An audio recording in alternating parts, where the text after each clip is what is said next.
There were thousands, tens of thousands of Eastern Europeans flooding the prairies, taking up the free lands that the government was giving away, trying to fill the prairies with farmers in order to create the raw materials that would be processed in Eastern Canadian factories.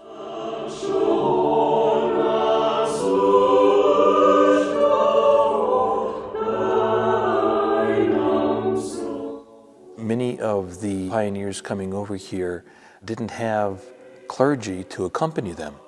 In one way, they were really left orphans.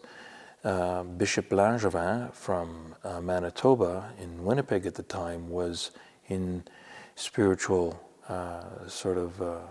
charge of the souls of this area, and this is like prior to Saskatchewan becoming a province. And he needed to secure some clergy to take care of the spiritual welfare of a lot of the Eastern Europeans that were coming and immigrating to Canada at the time. Bishop Langevin was able to get help from the Belgian Redemptorists. The Redemptorists, certainly like many religious orders, have an interesting history. St. Alphonsus in Italy in 1732 founded this religious group of men, brothers and priests, whose community life would be based on and sort of centered around this missionary activity of bringing the gospel to the poor and abandoned. The Redemptorists coming here to this Yorkton area, they had that very same mission. The Redemptorists first arrived here in Yorkton in 1904, established a monastery called St. Gerard's, because in 1904, one of their members, a Redemptorist brother, had just been canonized, St. Gerard. The Belgians then came over being basically Roman Catholic, and seeing that their help wasn't as effective as it could have been in serving these Eastern Europeans in this country. So the Belgians went back to Europe, learned the language, and learned the rite and the ritual. And some of them actually, like Father Dallaire being the first of the group, became Byzantine Rite, became Eastern, to come back here and serve these immigrants who then said, well, this is something we recognize, this is a language we understand, this is a ritual which we're comfortable with.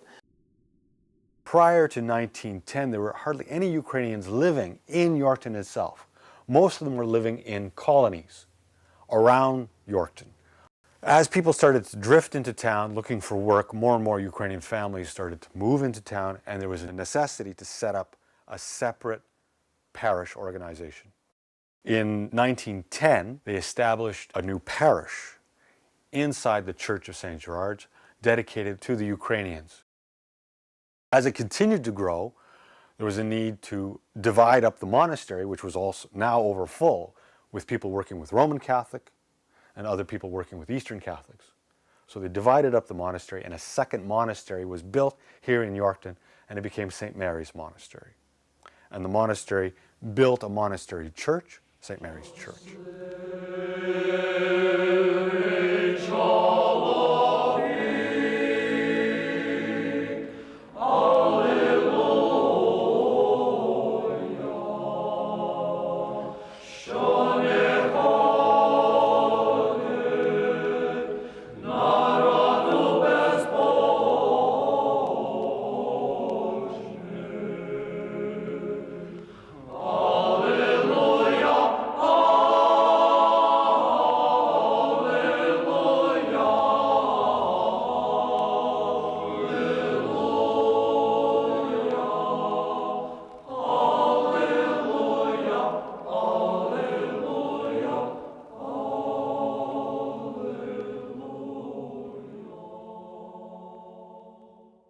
They decided to, on this site here at St. Mary's, build this church and monastery, one adjacent to the other, because they had a plan of using this as a central location, just as a monastery and smaller church chapel, to service a larger area in which the priests would travel from Yorkton and go out to these smaller churches The work that was done to build the monastery and then the church, most of it was donated labor.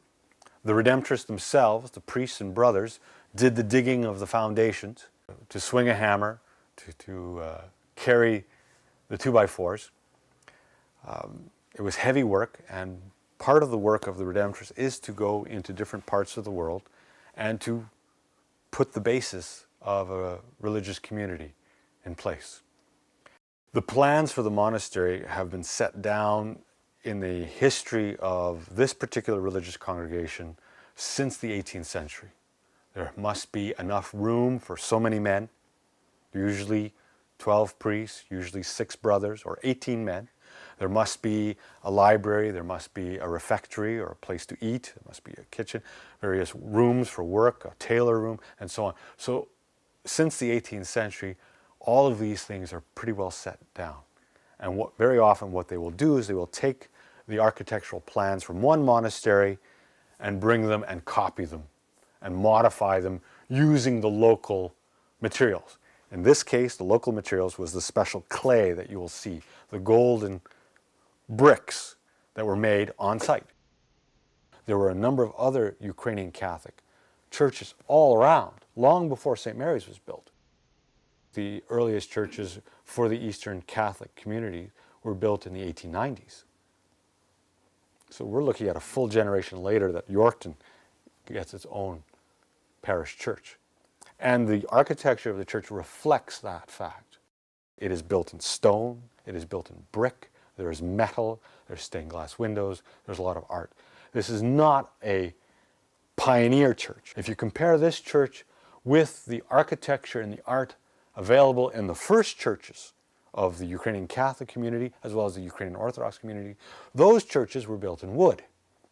The iconostasis, the pews, the building itself is all in wood, including the dome. This is the main difference between this church and many of the pioneer churches.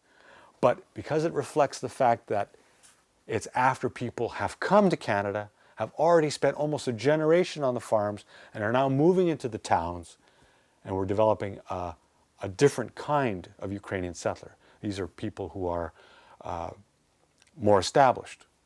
They have more money, they have more skills because they've learnt it here, and they're donating money and time and their skills to building something greater than the first churches that are found on the prairies.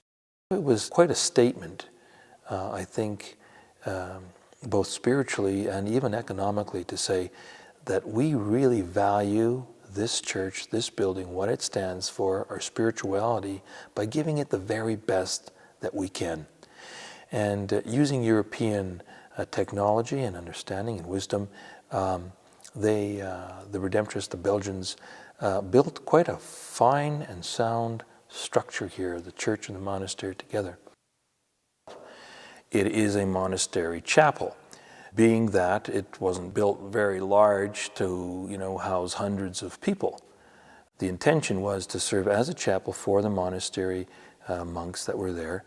Of course, they did have services in the church that people could attend, and marriages, sacraments were done here, etc. But that kind of explains why the original church, built in 1913, 1914, isn't that large.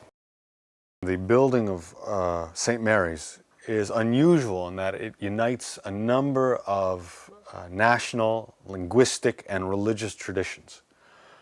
First of all, the monastery was established by Belgians. These were usually French and Flemish speaking, so they brought in a number of architectural and artistic elements that are peculiar to Northwestern Europe, to French and Flemish art and architecture.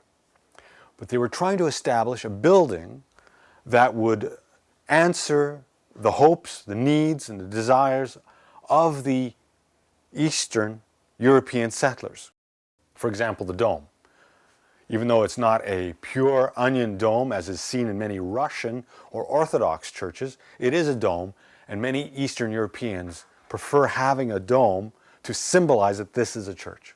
The mathematics necessary for creating domes and arches is a creation of the ancient classical world, of the union of Greece and Rome, and was preserved amongst the Muslims and was reintroduced into the West right around the time at the end of the Middle Ages and the beginning of the Renaissance.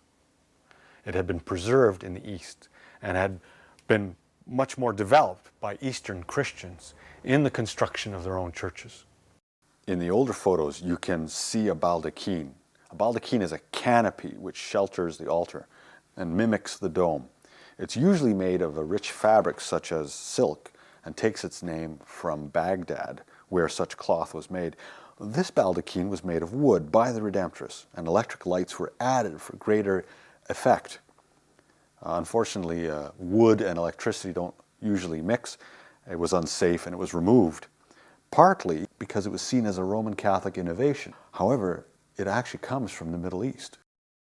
For an Eastern church to have a dome, it's not arbitrary. Churches around the world have that feature, but I think it was incorporated, at least spiritually, into the Eastern churches as that which is representative of the heavens in some way, and certainly, like I mentioned, a type of vertical theology where God the Pantocrator, the one who sees everything, the one who created everything, fittingly is found in a dome, and flowing down from that, the revelation of God, the Trinity, down onto the people. You don't quite have a onion dome, but it is a church with a rather large dome and 4 other dome-like parapets around it. None of the architecture in an Eastern church is purely arbitrary. It's not merely left up to the design of an architect as to how he feels he would like to express his sentiments or his own personal theology. There is a prescribed way and architecture for Eastern churches. You would have a vestibule where you would enter the church. Going from the vestibule, then into the nave of the church, you come to the sanctuary. You have, somewhat separating the sanctuary from the nave, an icon screen. Icons that are facing the people. The Greek would be ikonostasis, and what we see here is 2 icons, one of Mary, the Mother of God, the Theotokos, the God-bearer, with Christ on the left as you face the altar, and Jesus on the right, and these 2 are the main icons in any icon screen. No one can walk in between those 2 icons except a priest, and usually with gifts or with the scripture. These icons serve a very special purpose. In one sense, they sort of screen what people are able to see of the sanctuary, bringing into reality and a reminder to the faithful there that we know about the heavenly mysteries, the sanctuary being heaven. We know what God's promises are to us, and yet they're veiled. They're mysterious. The other purpose that you might say the iconostas serves is to welcome everyone. Come closer, come and taste. Enter into this mystery. Enter into the Holy of Holies. In peace, let us pray to the Lord. For the peace from on high and the salvation of Most traditional churches, the sanctuary would be in the top part of a cruciform building. In this case, this church, it was planned to have a cross form, but it was never completed. The way it was reconstructed in 1954 brings the sanctuary forward into the center of the cross, and the congregation surrounds a raised dais which serves as the sanctuary of the church. This is an unusual aspect of this church. You will not find this in most Orthodox or Eastern Catholic churches. Some of the French and Flemish elements are the stained glass windows. You see a rose window and several rose windows in the church. This is typical of Western Europe, especially France and Belgium. The colors are typical of Western European art and decoration, usually found amongst Roman Catholics. The stained glass windows were one of the first artistic elements to be installed in that church, partly because there was a man from England who had moved to Yorkton and was offering the service of stained glass windows. And he was putting in very simple stained glass windows in many of the churches here in town. Many of them were painted, some of them were tinted, and they were meant to be temporary. But as you can see, we're moving on to 95 years later, and as I said, there's nothing more permanent than something that's been declared temporary here in Saskatchewan. You also find tapestries, you find banners, you find embroidery, you find icons. These are all typical of the East, of the Orthodox of Eastern Europe. And therefore, to have these two different kinds of art in the same building and not necessarily clashing with each other, but actually melding is unusual.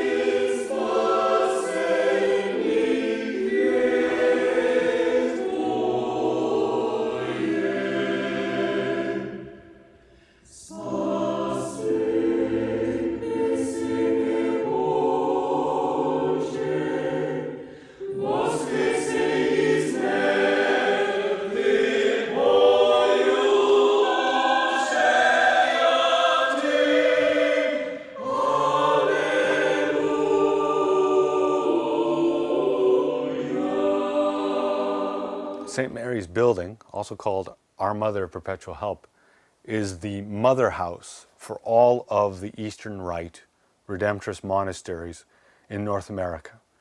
And from here, missionaries left and traveled around the world. We're in the manuscript room of the Archives of the Redemptorists.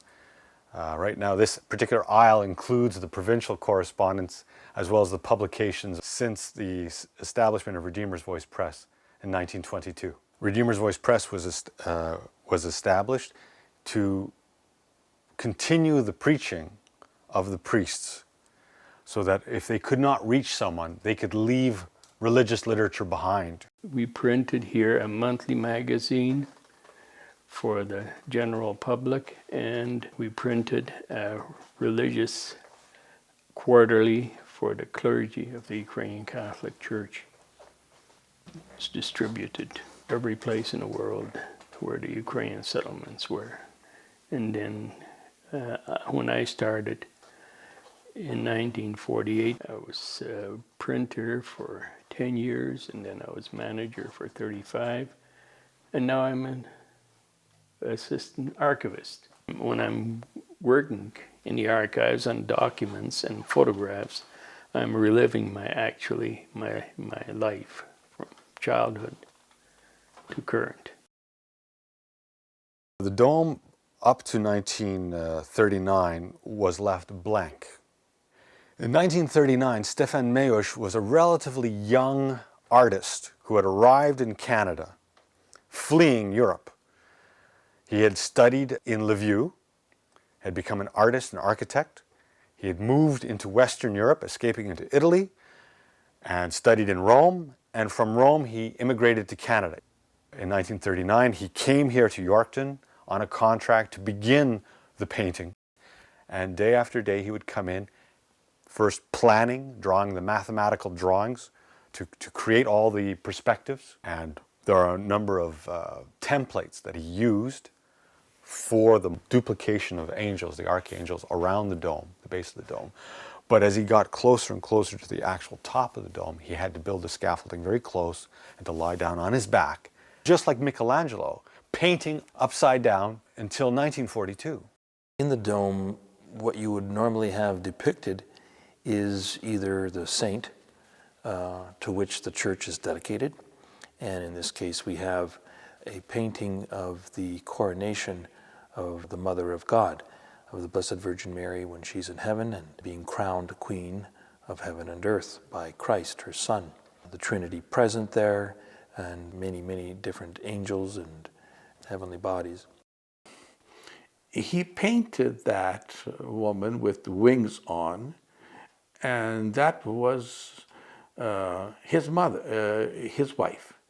Maybe he thought that his wife was an angel, but he wanted her to be a part of that, you know. I think he must have thought quite a bit of her to include her in the first place. But I never paid attention to look at the fact that she's looking down, you know, you know, she's not just an innocent bystander. He chose the girls from the academy here, you know, to be the angels, 157 of them, you know. He uses representations of angels, representations of people and of cherubs, which are closer. The very way he painted is closer to Western art. But you look at the colors he used. He used blue and yellow, which are the national colors of Ukraine. He uses Old Church Slavonic in the writing in the banner. He uses many elements in his painting which tells you clearly that this is a Ukrainian piece of art. This dome shows a master at work. And this is a masterpiece that has been noticed around the world by art experts, art historians.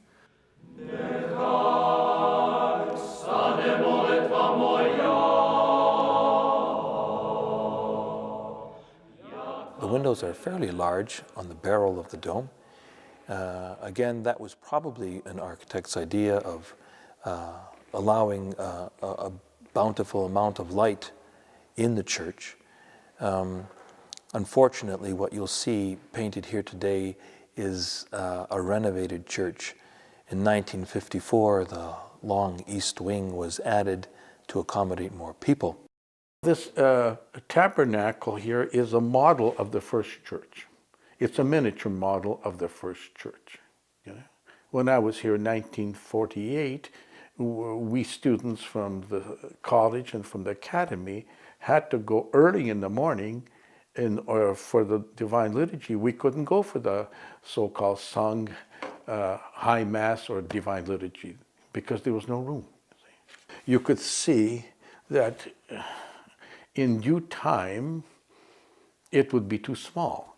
In the original church, you had on the left and the right sides of the church large stained glass windows. One was removed to extend the church eastward, and the one on the west was covered up to accommodate the new icon in front of the altar.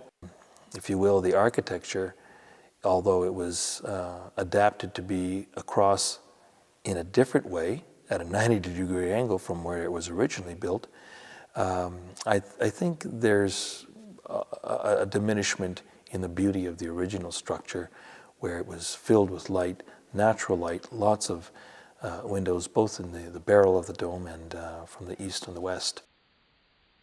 If you look at the dome from the top on down, there's a certain motif in style that the church was painted. This used to go all the way down to the floor. The entire walls, everything was completely covered with these paintings and icons to lift our minds and to remind us spiritually of our heritage. If you would have seen it in its original state, it looked like there was a dome without a dome. There was a dome that simply ends and opened up into the heavens. And it really allowed that feature to really come across profoundly, I think, in the original construction.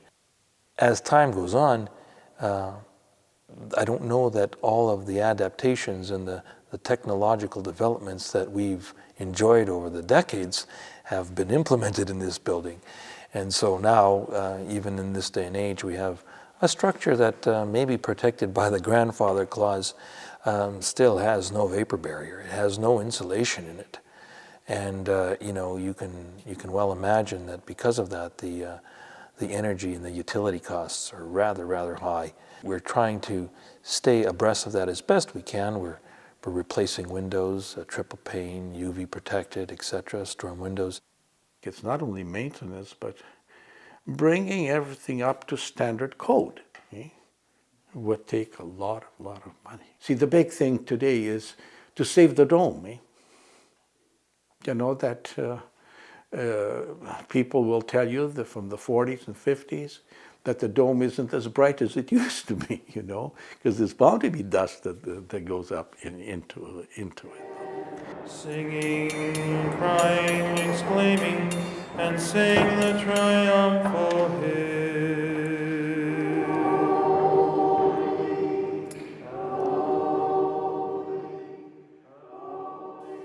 As an Eastern church, it is a place that brought people together, certainly over the decades.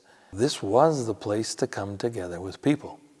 This was the center of most of, you know, a type of social life for the people. The church affords the people to gather for that very special purpose, to come and worship as the body of Christ. The best way to celebrate that is together with all the people in a church.